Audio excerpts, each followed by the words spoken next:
Hey guys, Darren here with a box review of 1995 Pacific Proline Classic. These are the jumbo packs for '95, and yeah, I've collected a lot of these cards over the years, and I was curious to see what a jumbo box would be like. I don't remember ever collecting the jumbo packs as I was collecting, but it was going to be interesting. I was looking forward to who the autograph would be, and just spoiler alert, there was not an autograph in this box, but they also do say randomly inserted. So in the retail, I think the retail was always one per box. In this case, it was random, and I did not end up getting one, that actually was a disappointment. That was the only true disappointment for this release. But they have die-cut Pro Bowl cards, which you can see here, and they have MVP redemption cards, which I can't show you, and Game Breaker cards, which I can, basketball rookie preview cards I can show you, Proline Silver I can definitely show you. Let's cut to the chase. So this was a box that provided me with 11 cards shy of a complete set. It's a 400 card set, and I was surprised that I got so close.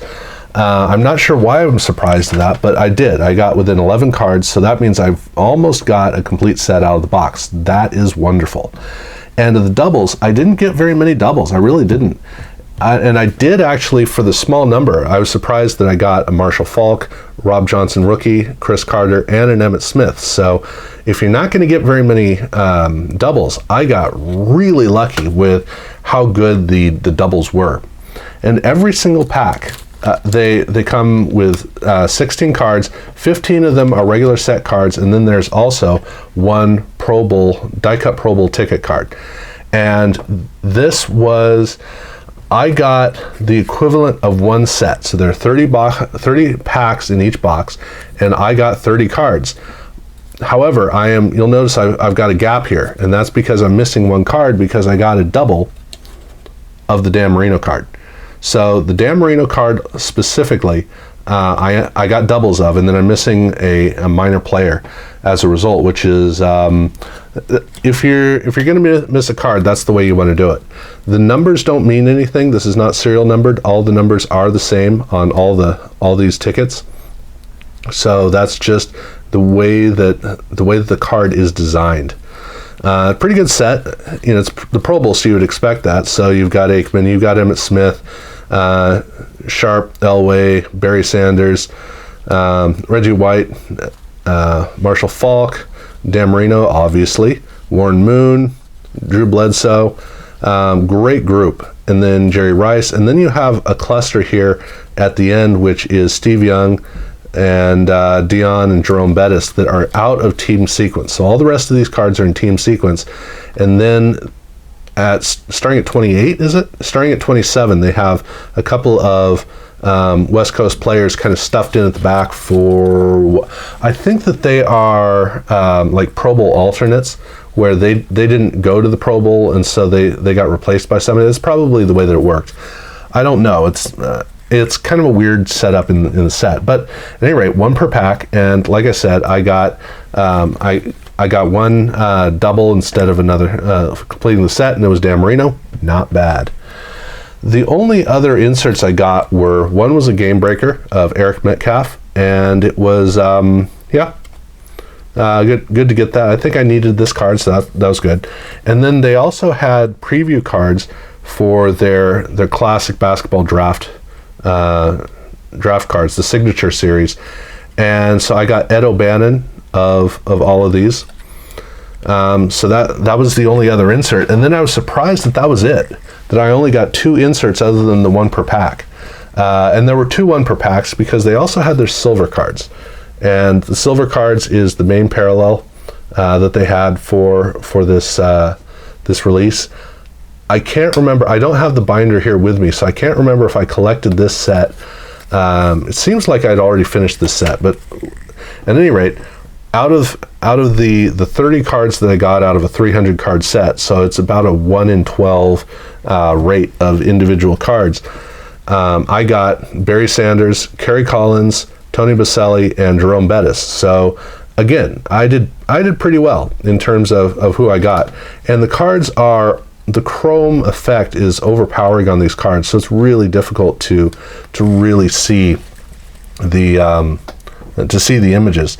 And I don't know how the lights are hampering you with these, but at any rate, but the cards are actually a surprisingly good design. These are boring cards when you go through the entire set because the images are too busy. But if you take the time to pay attention to just the individual image, the images are really impressive, really nice. And the way the backs look are just really gorgeous. So I'm impressed with the way that the cards turned out overall. But you got to take the time with each individual card. That's really the only way that it works. But if you do take the time, these cards are very impressive. They really do come out well on an individual basis. They took their time looking at cards individually and not as a set. I'll say that. So I do like how it came out. Now the cards didn't stick together much at all, and the biggest problem was with these, and I had to be real careful with these. And I think they all turned out. I think they all came out. They were the ones I was nervous about. And as I'm looking at an angle at the light, I'm not really seeing any issues with them, so that's good.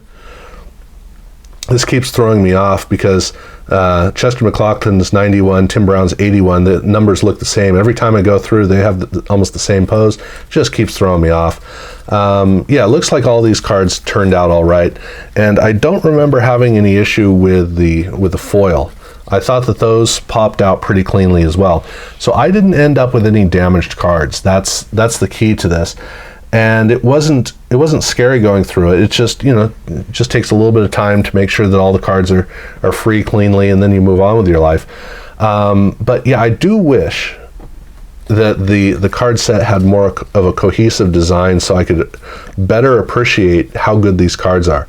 I would say that this is a case where Proline should have done what Pacific did and make these cards bigger, like Gridiron. If they had done that, I think these cards would have been absolutely sensational. I think it would have been a set that would have been very well remembered. They didn't, unfortunately. And so because it's the small size and the design is so minor on these cards, it's just too easy to forget about it, to overlook it. But I think it is kind of a hidden gem set overall. I do wish that I'd gotten an autograph, but at any rate, getting within 11 cards of the set with almost no doubles is good. I'm glad they did that. But yeah, at any rate, so that's what it was like for me getting a box of 95 Proline Jumbo packs. This is like almost a cube. It's a very big box. Yeah, so thank you guys for watching.